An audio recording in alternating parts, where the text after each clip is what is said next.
All right, everyone. So we have made it through the first week. We are starting on week 2, which officially starts the textbook readings.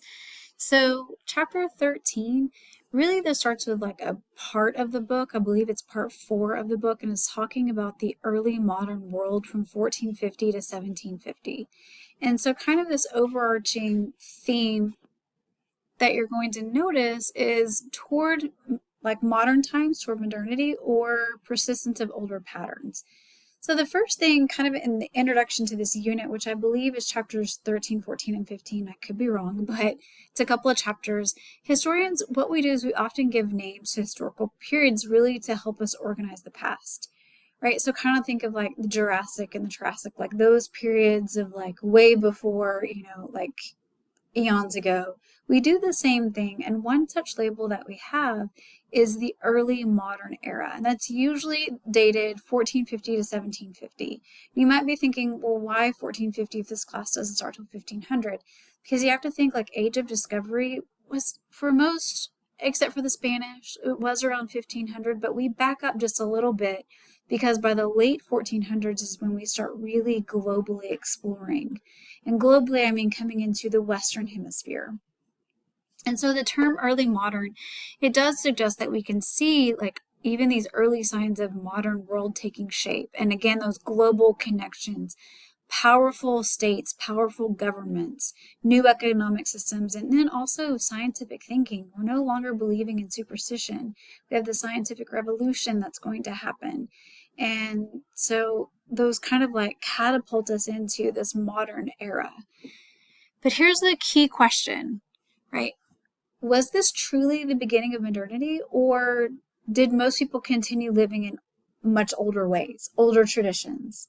And the answer, as we have discovered, is both. So let's get into that a little bit more with chapter 13. So we are a more connected world.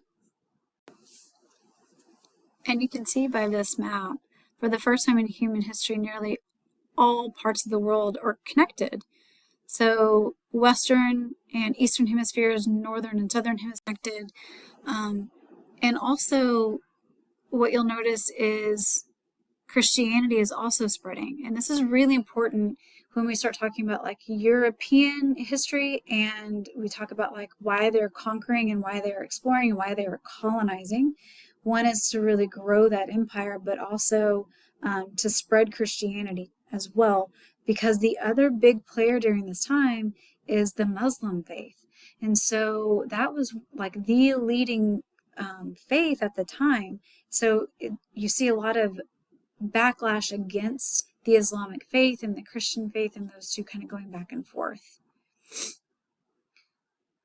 But European exploration, it does link Europe, Africa, and the Americas into that single Atlantic world. Go back up to that first picture and you can see it's all that commerce is going back and forth on the Atlantic Ocean. And that included conquest and settlement in the Americas, the Atlantic slave trade, the Columbian Exchange. And so the Columbian Exchange, hopefully you've heard about that before.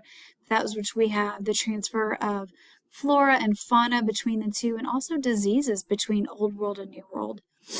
At the same time, Christianity is also beginning to become a truly global religion, spreading well beyond Europe.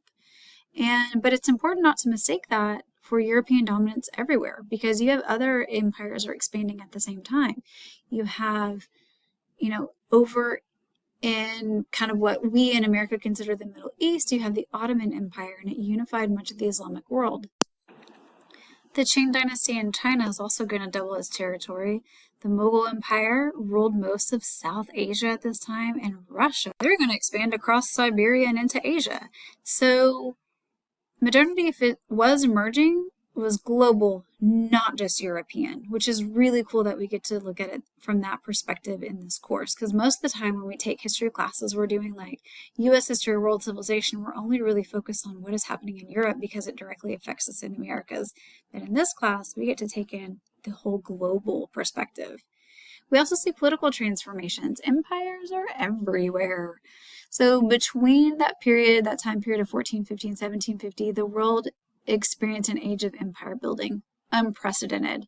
Like we have not seen this since like Alexander the Great. type of empire building. And here is like an example of Spain in the Americas.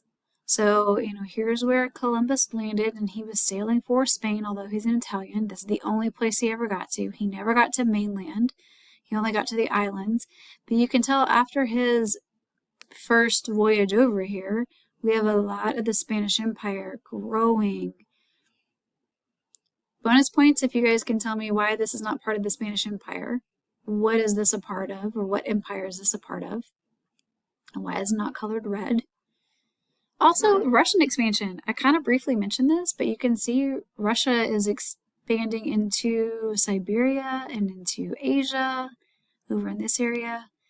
So, a lot of expansion happening, right? And European empires in the Americas, they're especially transformative. You've got the Spanish and Portuguese conquerors destroying civilizations like the Aztec and the Incas. You've got Britain, France, and the Dutch, which are the Netherlands, established settler colonies in North America. But why were they so successful? Like, how did they succeed? Because I can guarantee you the first couple of rounds that the English come over the British, they're not successful. Hopefully you've all heard of Roanoke. So why did they keep coming back? How were they able to be successful? Well, we have geographic access to the Atlantic, right? And there's also like population that can keep coming. This intense interstate rivalry between like your big empires, merchant pressure for wealth, right? They want to get wealthy. The New World is seen as being wealthy. There's stories of like unprecedented gold and silver here that they can take back to their empires. They've got gunpowder weapons and they have ships. Thank you, China, for the gunpowder. But we have gunpowder weapons and ships, and now we can go back and forth. We can, if there are other empires, other countries out there, we have the ability to wipe them out. And then, crucially, native allies and old world diseases are also going to come into play here. And that's going to lead to what is known as the Great Dying. And that is up to 90% of population loss in some indigenous communities due to just disease alone. That's not the weaponry, that's not the warfare that's going to take them out. It's being exposed to smallpox for the first time and other diseases that they just didn't have the immunity for. Elsewhere, though, empires looked very different. Right, so Russia, for example, they're going to expand overland, not overseas. China ruled conquered territories separately without mass assimilation. And then the Ottomans, they often ruled with religious tolerance and local autonomy. So you can, in the Ottoman Empire, you could still practice your own religion, but if you converted, a lot of times if you converted to Islam, you would no longer be a slave. So there were perks, but they didn't like just genocide because you were of a different religion in the Ottoman Empire, which is really cool. Empire building, it's not just a Western monopoly, and not all empires reshape societies in the same way, right? Like in the Americas, European empires just came in and wiped out everything. All those old traditions are gone, languages are gone, entire groups of people are gone. It wasn't necessarily like that in the Ottoman Empire or even in the Chinese Empire. So when you're reading, pay attention to those differences in empire building between those different groups of people. We're also going to see major economic changes happening during this time period. And from a European view, European states really embraced the idea of mercantilism. And that's the idea that colonies existed to enrich the mother country. So I'm going to create this colony and you're going to make money for me, right? Kind of like passive income is what we would call it today. So I have some different views for you. Like here, this gold and silver, this is all from like the new colonies, all going into like England's treasury or Spain's treasury. And you want more exports going out of your country and fewer imports coming in. So you kind of want that balance of trade. You want it favorable for the mother country. So again, mother country, you have all of these, the colonies are sending you manufactured goods. So I'm going to send you like all the raw materials. So I'm going to send you like go in and cut down trees and send you those trees for lumber that you'll turn into lumber and you'll create ships and send them back. I'm going to send you gold and silver. I'm going to send you fur. I'm going to send you molasses and sugar so that you can make molasses and rum. And you're going to turn those into manufactured goods and then resell them to the colonies, right? So in the Americas, this produced very different colonial societies. So here are some examples for you. So like Spanish America, a lot of mining because they are going to mine for gold and silver. There is a racial hierarchy and there is a lot of cultural mixing. Brazil and the Caribbean, we have a lot of sugar plantations, and they eventually are going to rely very, very heavily on slaves being brought over from Africa. British North America, you're going to have small farms, settler families, a lot of local self-rule, not a lot coming from the King of England or the Queen of England, eventually the King. And then eventually we will see more of that slavery coming into North America over time. The Columbian Exchange also reshaped diets worldwide.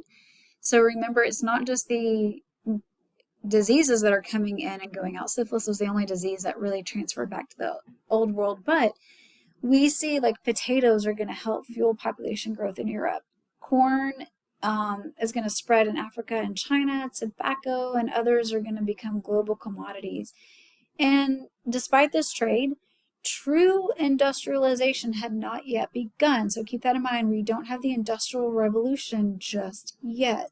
The world still relies heavily on human and animal labor. That's really big. That's why it's in bold there, because that's why we rely so much on those slaves from Africa, right? Wind and water power are also going to be used, but really we have a lot of human and animal labor. And when we talk about human labor, not all that labor is slavery. Some of it is like servants too. So it's not lifelong for everyone, except for one specific population, it will be lifelong. We're also going to see cultural transformations within religion and science. So religion remains so central to life. Islam continued spreading across Asia and Africa. Christianity is going to fracture in Europe during what's known as the Reformation. It's the Protestant Reformation. So really in Europe, we only had like the Catholic Church. During the Reformation, that's when we have the break from the Catholic Church, and you're going to have like Lutherans, Calvinists, which will eventually lead to Methodists, Baptists, Church of God, Church of Christ. All those others are going to eventually be products of the Protestant Reformation. And then you've got empires are going to also experiment with religious pluralism. And at the same time, Europe experienced the scientific revolution, which really challenged the traditional understandings of nature and who really has authority. Is it this all-knowing, invisible God? Is it more about like what we can explain, what we can see before us? Is it the mixing of the two? Like, which do we rely on? It's really crucial to note, though, that these ideas affected elites far more than ordinary people. Ordinary people did not have time to think about this stuff because most people lived in deeply traditional societies guided by custom, monarchy, and patriarchy.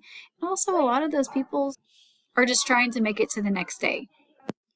So by 1750, the world kind of didn't really look like it had changed much. Monarchs were still ruling. Social hierarchies remained intact. Social hierarchies meaning you had like a king or queen, you had your chief, you had like someone at the top, and then everyone kind of trickled down underneath it.